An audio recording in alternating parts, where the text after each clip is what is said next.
Hello, and welcome to the Bluegrass Sports Show, or The Blue Show. We are the BS Show. We are two fat guys who stumble and talk crap. who stumble. Stumble over our words. We stutter, I'm Carl. and I'm terribly mistaken with my grammar. What's your name? Oh, I'm Perry. The Animal. That's the only reason I did that. I want to do that. And today, we are coming at you guys with our picks So excited. for... So excited. Go ahead, then. Our picks for the what? We're going to go with a top 10 list of the top 10 wrestlers or performers of the Attitude Era in WWF. WWE now, WWF then. Yep. So excited. Yep. But the greatest era ever in When did wrestling. they become WWE? In 2002. Right out of the Yeah. Attitude Era. Okay. Yep. Which was silly, but it is what it is. Silly. But I'm so excited. It's the greatest era ever. And hopefully in a future video we might dive into just a little bit more of the Monday Night War aspect of it and include WCW. Mm-hmm. And initially, whenever we made our list, I told Carl to go ahead and consider thinking about WCW guys. Mm-hmm. And then whenever I'm making my list, I'm like, if you think Attitude Era, that describes the WWF's movement at the time Right. to counter WCW and to overtake and defeat WCW. The Monday Night Wars talks about the dealing and all the controversies and the great stories throughout Monday Night on Wrestling between WCW Nitro, Monday Nitro, and Raw's War. The Attitude Era itself, that's speaking directly to the new era of wrestling for the World Wrestling Federation, what it was called at that time. Right. To overtake WCW. So I went straight WWF with my list. I did as well. And WWE, sorry for those aficionados. We were referring to it when it was WWF. Yeah. And that's when the Attitude Era is when I watched it. Right. Post Attitude Era, I didn't really watch wrestling. Lifelong fan. I've never stopped. Yeah, I was as a kid, but I've quit watching it as I've gotten older. So I feel like I'm okay to do this list. Okay. Because then I watched it, and then I know things back then. So I guess we're ready to dive into it. But since you are so pumped about the video, I'll let you go first. You got your list ready? No. I mean, yeah, I've got it ready. Well, go ahead and begin it ready. At number 10, this is where I have, and I fought hard with this because I kind of have a 10A and 10B. Okay. My 10A, which is number 10. Yes, is Kane. Hmm. I have Kane here. Kane was involved in the greatest story that WWEF, whatever you want to call it, No, one of them anyway, has ever told. Right. The story of The Undertaker and Kane. Mm-hmm. It was the best story that they've ever told, just the way that it was planted. A lot of people believed that story. Yeah, well, I mean, I believed it for a long time. I mean, I was just a diehard fan. But the story itself started in early 1997. And you don't meet Kane until October of 1997. And he and The Undertaker do not officially do battle until March of 1998. Right. So it was just beautifully drawn out how they introduced the character of Kane. And then whenever you find Kane, he's terrifying. He's this great big huge monster and just this horrifying mask. Mm-hmm. And it's just, and The Undertaker called it best. It's behind that mask of horror was his little brother. But his little brother wasn't his little brother anymore. He was bigger than The Undertaker. It was his younger brother.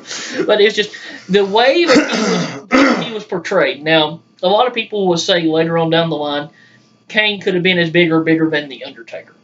It's all about how he was booked. They ruined Kane doing this, that, and the other. A lot of that I agree to, but it doesn't change the fact that specifically in 1999, for a solid portion of 1999, Kane was more over than The Undertaker was. Kane was unbelievably sold among the crowd. The crowd loved Kane. Right. Everything Kane did was believable. His athleticism, what he could do as a big man, was in some ways outdone what his brother could do. in some aspects. Mm-hmm. Kane was phenomenal. Props to Glenn Jacobs. Glenn Jacobs all-time great. Now my 10B, Chris Jericho. Okay. Now, I may be wrong for this, but I do believe the Big Show was part of the Attitude Era. Is that He right? was, yes. Okay, that is my number 10. Now, I will link. I like what you're doing with Jericho and Big Show there. Wow, how I went from Jericho, you went to Big Show, because that's two guys that really started the revolution. I believe Jericho was maybe first before Show. I can't directly remember. I think so. Big Show came in as Paul White. Right. He may have. I can't directly remember. I think I'm actually positive Show came first. Paul White came first. Okay. He was really. Each of them were the first to be the guys that were going from WCW to WWF. And with Jericho, you had this unbelievable ring talent, the charisma. He was the Ayatollah of rock and roll. He's just multiple-time Intercontinental Champion during this era. Mm-hmm. Great matches with everybody from China in intergender matches to Triple H and Rock at the top of the card. Mm-hmm. Chris Jericho was fantastic. Paul White, Big Show, he debuts at St. Valentine's Day Massacre, coming up through the ring in a cage match between Steve Austin and Vince McMahon. Yep. I thought about putting Paul White on my list, and so I'm not going to knock you for doing it. With Kane, the way he was booked unbelievably strong at the beginning of his run. Mm-hmm. Unbelievably strong. He was a champion at the end of 1999. But to me, the inconsistency with his characters and with his pushes, it really hurt the sincerity for which I thought that he'd come across as. Now, should he be there or should he not be there? It's for debate. I could see why you could.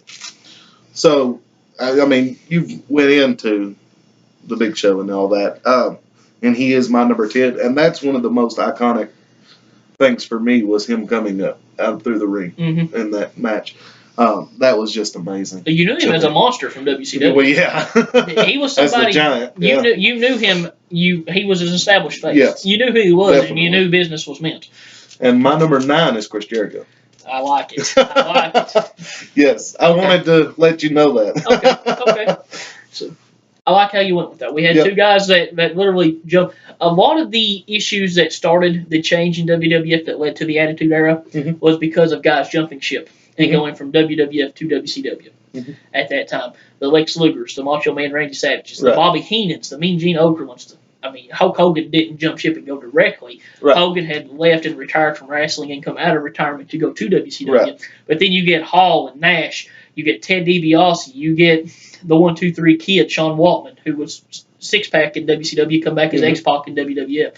All these guys just jump from one to the other. Rick Rude, the only man ever to be on Raw and Nitro the same night. I didn't know that. At that time, Raw was not shot live every week. Every other week was taped. So they had a Raw taping of him on Raw that night, and he was also on Nitro the same night because he had jumped ship and Nitro was live. Oh, that's crazy. I didn't know that. The only man to be on both shows the same in one night. Now, with my number 9. Okay. And sorry, I meant to do this before we started, but just for... Save it. Huh? Save it. I know what you're going to do. Save it. Okay. All right. I'll save it. You guys will know later. I want to talk about them later. Okay. Now, my number 9, I'm going with a combination of Sunny and Sable. Oh, okay. The reason being, at this point in the history of wrestling, women's wrestling was a thing, but it wasn't really. It wasn't like in the Attitude Era? Yes, going up to the Attitude Era in the history of wrestling. I was going to say they exploded in the Attitude There Era. had been women's wrestling, but it wasn't used as an attraction for, say, as far as beauty, physical appearance. Now, while Sunny didn't wrestle, she was a manager or just an accompanying figure, and in some ways used as an interviewer or spot filler. Sable did wrestle some, but each was wildly popular because of their looks, how beautiful they were.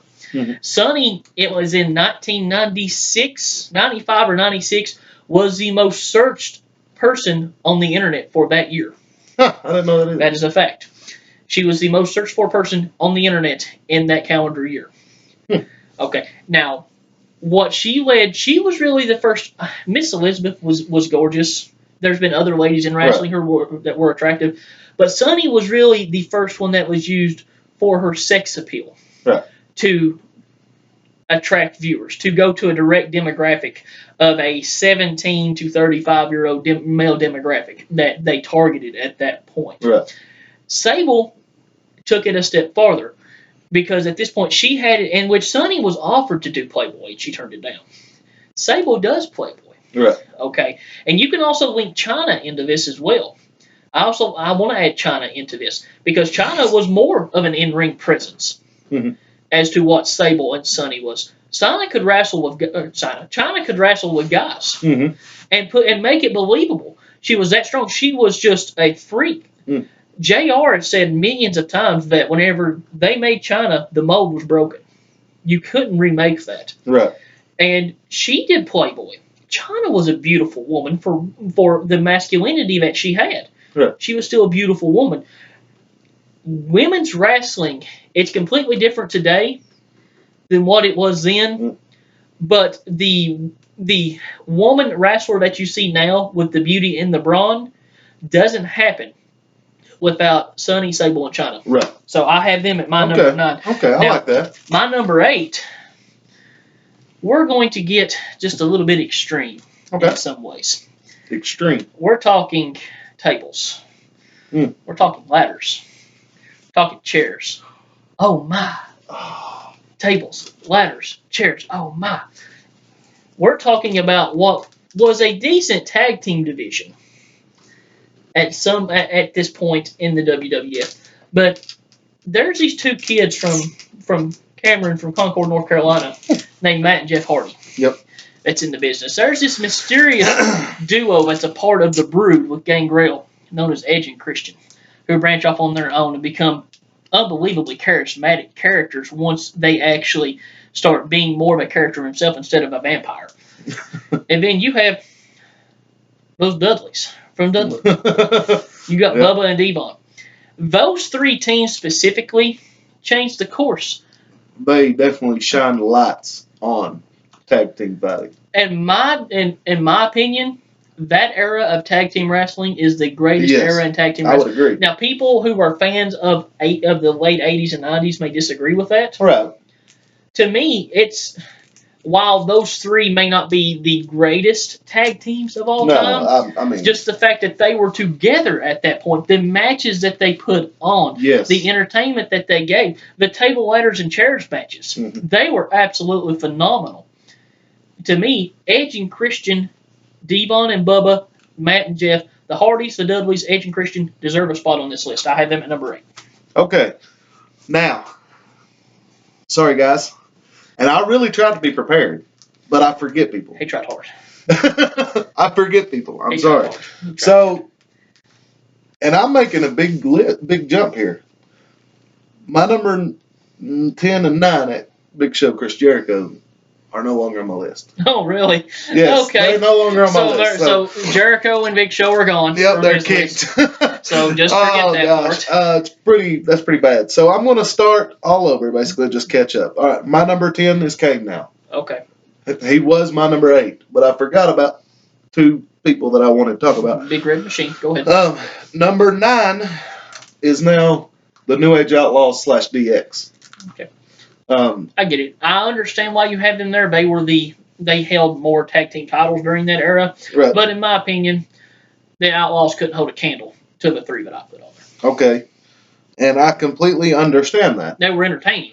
And that's why. And adding the DX aspect to it, I get it. Right. So, the New Age Outlaws went into DX. That was. So, that's my number 8. My number 7. You're throwing them all in there together. So 8 is DX? 8 is DX. Okay, as a whole. Outlaws at DX, yes. Okay. 7, you're throwing all those in there together, but just to shine the light on the Hardys. Well, the Hardys is where I want it. I was orchestrating this as my number 8 was the tag team division at that point. Okay. And you could put the Outlaws into that. Right. There was other tag teams. There was Too Cool with Scotty Too Hottie and Grandmaster Sexay. Scotty Too Hottie. You had the Acolytes with Farouk and Bradshaw. Yep. You had the Outlaws. Heck, even Kane and X-Pac were tag team champions in the middle of this. The Undertaker and Big Show were tag team champions in this. The Rock and Sock Connection tag team champions in the middle of this. The tag team division. The ones you talked about, though, were, to me, head and shoulders. They were pioneers. They were above pioneers. Those are my number 7. Okay. Or number 8. Those are my number 8. You said DX was your number 8. No, there's number 9, right? I don't know because I screwed up the list. You had Kane at 10. Yes, okay. Then the Outlaws DX is number 9. Okay. And the those tag teams, specifically the Hardys. So you're agreeing with me with the tag team division number? Yes. Okay, who's your number 7? My number 7 now goes to Bret the Hitman Hart. Agreed. Woo. That's who I have at number 7. Nice. Okay. So I got Bret the Hitman Hart at number 7. And for the longest time, Bret was a face. Babyface, yes. Go ahead. He was a face, and I think the Attitude Era, specifically, I may be wrong. Am I right, though? That's where he kind of transferred to heel? Well, before it, maybe? And I'll continue because I have Bret at number 7 as well. What you have with him and his animosity with Shawn Michaels, it goes back to WrestleMania. I think it's WrestleMania 12, the Iron Man match in 1996. Bret leaves the company at this point. Bret's taking time off. Bret's supposed to be shooting a TV show. That ends up falling apart. Bret comes back after re-signing his contract in late 1996, and he gets thrown into a feud with an up-and-coming superstar at this point that's fresh off winning the King of the Ring, named Stone Cold Steve Austin. Bret Hart. Grueling match. Oh, man. Austin has said and Bret has said that Bret saw Steve coming before Steve saw Steve coming. Austin was gaining momentum. The feud with Bret come at the right time because Bret was the babyface in this. Right. But the crowd was getting behind Austin. So that's when society and culture was changing to where this guy that's just drinking beer, flipping middle fingers, telling your boss to F off. This is something that society is falling in love with at this point. Mm-hmm. Okay? Nobody wants to see this goody two-shoes Bret Hart. And Bret, at this point, he starts portraying why he's still a good guy. He starts complaining about it. He starts complaining this about Shawn because Shawn's supposed to be a good guy at this point. Mm-hmm. Shawn shouldn't do this if he's such a role model. Whatever. You shouldn't cheer for Austin because he does this.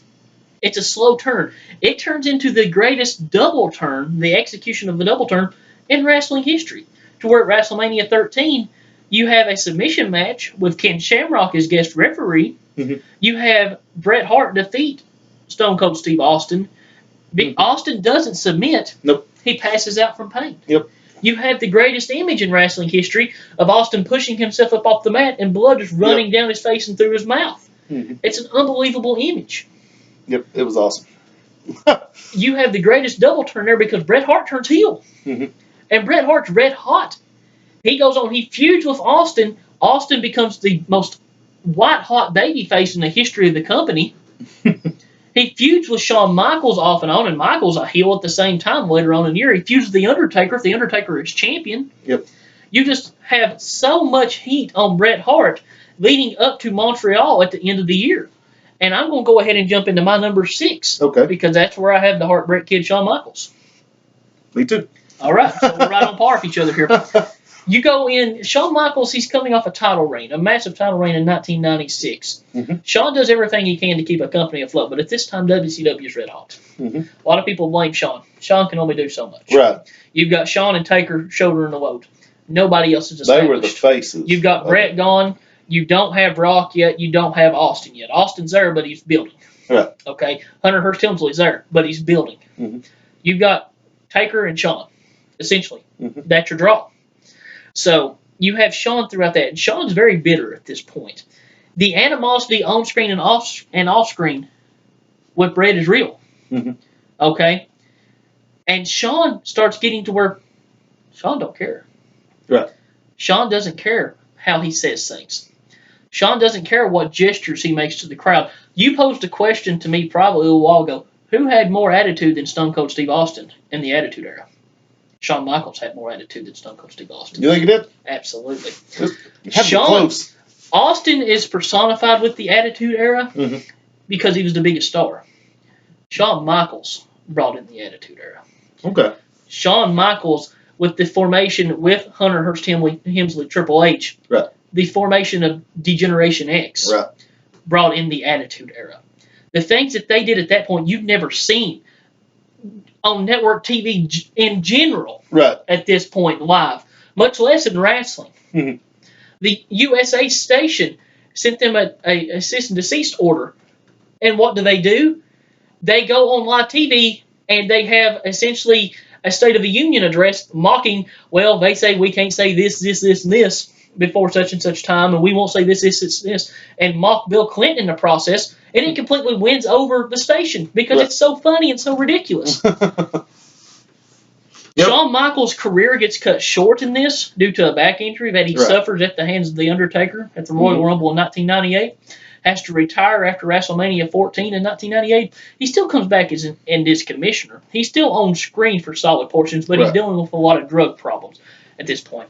The impact Shawn Michaels had in the ring probably you can make an argument isn't on this list. But Shawn Michaels as Shawn Michaels, his impact to changing the culture and instituting the Attitude Era, absolutely. Yep. Yeah, I love Shawn Michaels. I mean, he was top notch. Shawn Michaels is a born again Christian. I'm unbelievably proud to say that I'm a fan of Shawn Michaels because of the man that he is. Mm-hmm. But I would be lying to you if I told you that I preferred modern day Shawn Michaels over Shawn Michaels in 1997. I watched Shawn Michaels cut a promo in November of 1997 just mocking the existence of people and the existence of the business itself. There's a moment where Ken Shamrock puts him in an ankle lock whenever they're in a feud while Shawn is champion. Right. And Shawn is tapping out screaming while he has a lollipop in his mouth. He doesn't lose the lollipop. He keeps the lollipop in his mouth. And that's just an FU to everything. And that's why I love Shawn Michaels. Go ahead. No, it's on to you. I just gave my number 6, Shawn Michaels. Okay. And you said your 6 is also Shawn Michaels. Yes. So we'll go to number 5. Okay, I got you. My number 5, and this is the other one I forgot. Mick Foley. Okay. Yep.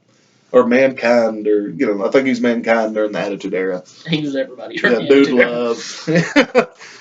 This guy to me, and we talked about the tag teams bringing in the table, ladder, chairs matches. This guy absolutely relentless when it came to pleasing the crowd. Mm-hmm.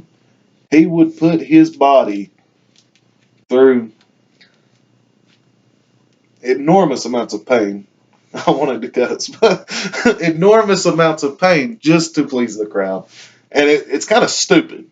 Like, me looking back, I'm like, you're an idiot, right? But that's what he wanted to do. And it became, people got behind Mankind because of it. He put on such a great show. Just like the, what was it, The Undertaker throwing him through the cage? Throwing him off the ceiling and through the ceiling? Yeah, oh, God. Down onto the thumbtacks and everything. I mean, that was just, he just brutally punished his body just for us as the viewers. Okay. And I think you got to have him on there. Now, number 5, this is where we differ. Okay. This is where I have Triple H. I've got Triple H at number 5. The reason why I have him at number 5 is because for the first part of the Attitude Era, he was just the Greenwich Blue Blood. He's the Blue Blood. He's developing mid-card talent. He's a nice talent. Right. But he's not the Triple H that you grow to love and see. Right. Now, why I have him at number 5 and in the top 5 compared to who else is what he became afterwards. Yeah. Whenever he broke away. And I mean, toward the end of the Attitude Era, he had reached. Yes, absolutely. Yeah. With Triple H, and even once he broke away from Degeneration X and went mainstream, of course, he's still a bad guy. But he's always going to be a bad guy. Exactly. You still have his success as a champion, as a top guy with DX later on. Mm-hmm. But just his in-ring skill, there's a reason why he's called the Game. Right. Because you watch him and you see a little piece of everybody throughout history in his game. He's tough. He's the cerebral assassin. Mm-hmm. He is the Game. He's the king of kings. Triple H, to me, you can make an argument that he's in the top 5 of 3 different eras in wrestling. You have him in the top 5 of the Attitude Era. Mm-hmm. You have him in the top 5 of the Ruthless Aggression Era. And then you could almost make an argument that he could be in the top 5 of the PG era that we're in now. Now, maybe not directly in the top 5, but for the last 20 years in wrestling, very few people have had a more prominent name over these past 20 years than Triple H. Yes. And he was wildly successful in the latter parts of the Attitude Era. Yes. Multi-time champion, multi-time intercontinental champion. 14-time world heavyweight champion. Well, that had nothing to do with the Attitude Era. But I'm just saying, yeah. That's total. He was the head of D-Generation X whenever DX, while I was a fan of the Shawn, Triple H, Rick Rude, China DX, yeah. DX was at its best with Triple H at the head. So, all right, you're number 4. My number 4, this is where I had Mick. Okay, see, we flip-flopped it. Yes. My number 4 is Triple H. Okay, here's where I had Mick Foley. Yep. For the exact reason that you had him. His dedication and what he would give to a crowd just to make sure that his performance in his match got over. Just was amazing. The things that he would put his body through. His ability to perform in different areas. Right. If you look at his characters, he was 4 different characters. Mm-hmm. Mick Foley. I named 3 of them. Mick Foley is a character among himself. He was a commissioner as Mick Foley at the end of the Attitude Era. Yep. You have Mankind, who he's brought into the company as, who is a deranged psychopath. That's just, his whole character is the demise of Mankind. And then you have Dude Love. Who is his alter ego from where he's a teenager. The Dude Love character came from videos that he had made as a teenager where he and his friends shot their own videos as a wrestling promotion. Oh, I didn't know that. And he was the heartthrob character Dude Love. Who was the other one? I can't remember. I don't know who the other person in the character. Oh, the other character he was? Yeah. I'll get to that in just a second. You have the Dude Love character who's just a happy-go-lucky hippie. Right. In the 1990s. The best character and his most infamous character from WCW and ECW and then WWF is Cactus Jack. Cactus Jack, yes. That's his name. Yep. I was trying. You have Cactus Jack, who he had successful runs as in the Cactus Jack was huge. All 3 runs. Yes. And then his actual personal persona of Mick Foley, he was 4 different characters in a span of 4 years and wildly successful at the same time. Yep. He entered the Royal Rumble as 3 different characters in 1998. Yep. Mankind, or Mick Foley, he was amazing. Yes. Okay. Who's your number 3? My number 3. We've already talked about the game. We won't worry about Triple H. Right. Okay. So my number 3. This is where I go. You gonna toe the bell? I'm going Deadman. Okay. I'm going Undertaker. And that's only because to me, Undertaker, and this is not just Attitude Era, pre-Attitude Era, he was still amazing. Like you talked about earlier, it was him and Shawn Michaels. That was it. So this is not just going Attitude Era, but he was to me, he was the quiet face of wrestling in general. It ain't like he tried to do this. Mm-hmm. It just happened. His entrance is one of the other guys on my list I may put above it, but it's very close. His entrance was iconic to me. And then him going to the ring and doing what I want you to show the crowd right now. If you're talking about The Undertaker, you're talking about the Phenom. The Phenom. Of the World Wrestling Federation. Yes. And like a glove, he has fit into every era that he's been in wrestling. From the Federation era of the early 90s, he was a main event star. Yep. You go to the mid 90s where you're kind of struggling, whatever. He's still a main event star, him and Shawn. In the Attitude Era, while he's not the most popular superstar, he still gets an unbelievable ovation and pop whenever that bell tolls and he comes to the ring. He's still placed in main event storylines. He feuds with Bret Hart, with Shawn Michaels, with Steve Austin, with The Rock, with Kane. He feuds with whoever everybody is everybody. He feuds with them during this era. He is a 2-time champion during this era. His longest title reign to that point was, I think maybe he had a world title reign later on in the 2000s. That was longer. But his longest WWF championship reign was in 1997. He was the man. He was. He was the face of Solidity. He's the cornerstone of the company. Going to the biker, completely reinvented himself. Yep. It was weird at first, but it got over. It worked. It was still awesome. Yeah. That was Mark Calloway as a character. Now, nobody ever better could have performed as The Undertaker than Mark Calloway is. He is the greatest gimmick in the history of wrestling. The greatest character in the history of wrestling is The Undertaker. The greatest superstar in the history of wrestling might be The Undertaker. Right. Maybe Ric Flair. As far as longevity and being at the top. Right. The Undertaker was a main event superstar from the time that he debuted. Mm-hmm. The Undertaker just wrestled what is perceived to be his last match in March and was the main event at WrestleMania. Right. You're talking about 27 years of being on top of the card. And if he's on the card, The Undertaker is the card. Mm-hmm. Yep. In my opinion, greatest of all time, but number 3 in the Attitude Era. Right. That's what I was going to say. Yes. Just because we're talking Attitude Era, is he number 3? Yes. Now, number 2. Yep, that's my number 2 as well. Rocky Maivia. So you do have The Rock at number 2. It doesn't matter who you have at number 2. Oh, very nice. The Rock, arguably the most charismatic wrestler of all time. And the most creative wrestler of all time. Listen, know your role and shut your mouth. Okay. So what we I'm sorry, you talk about The Rock then. I think what brings The Rock to prominence during this time frame is the feud with Stone Cold. I think that just shoots him. I mean, he was the people's champ, obviously, things of that. But that elevated them two above everybody else by a long shot. I have a very unpopular opinion. Okay. I don't even think Austin was his greatest rival.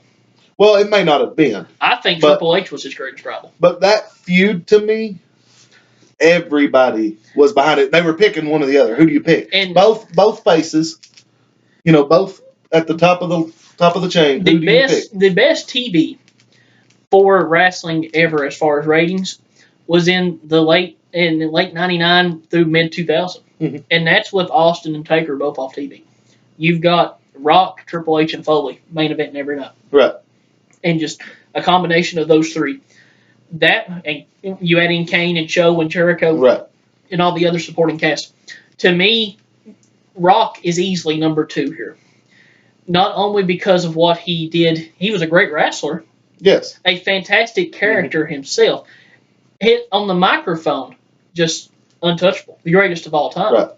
And then you had the away from the squared circle image. He was a superstar nationally. Yep. Globally. The Rock superstar. He's the biggest actor in the world now. One of them, yeah. But so, I mean, to me, Rock's a no-brainer at number 2. Yes, here. Easily. For the Attitude Era, he's number 2. Okay. He may even be higher. I'm assuming you're ready to talk about a number 1. Yeah, that's fine. Disco Inferno. Is that a wrestler?